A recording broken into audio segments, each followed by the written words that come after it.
మర్చిపోతున్నాడు. ఆయన మనల్ని మర్చిపోలేదు. నీకు వచ్చిన నిందలను బట్టి, అవమానాలు బట్టి నువ్వు కృంగిపోవద్దు. ప్రభా, ఈ పరిస్థితుల్లో కూడా నీ మీద ఎలా నేను ఆనుకోవాలో, నీ చిత్తాన్ని ఎలా నెరవేర్చాలో నాకు నేర్పించండి. నా జీవితంలో జరుగుతున్న ఈ కీడును మేలుగా మార్చే సామర్థ్యం నీకు ఉందని నేను పరిపూర్ణంగా విశ్వసిస్తున్నాను. నా విశ్వాసాన్ని ఎప్పుడు నిరుత్సాహపరచు గనుక నీ కొందనాలని నువ్వు ప్రభు వైపు చూడగలిగితే నీ జీవితంలో ప్రతి ప్రతికూల వాతావరణాన్ని దేవుడు అనుకూలంగా మారుస్తాడు.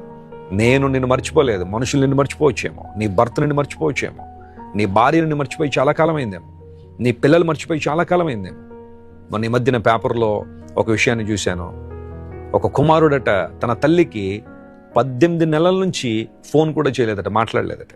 ఆ తల్లి చచ్చిపోయి ఆ ఇంట్లో ఒకతే అలా సోఫా మీద ఉండిపోయింది. ఆ డెడ్ బాడీ తీసేవాళ్ళు ఎవరు లేరు, పలకరించేవాళ్ళు ఎవరు లేరు. పోనీ కుమారుడు ఫోన్ చేసి ఉన్నా ఫోన్ లిఫ్ట్ చేయట్లేదు కాబట్టి ఏమైందని ఎంక్వైరీ చేసి ఉండొచ్చు. కుమారుడు కూడా ఫోన్ చేయలేదట. కొన్ని నెలల పాటు ఆ డెడ్ బాడీ ఆ ఇంట్లో అలాగే ఉండిపోయింది. కుమారుడే తల్లిని మర్చిపోయాడు.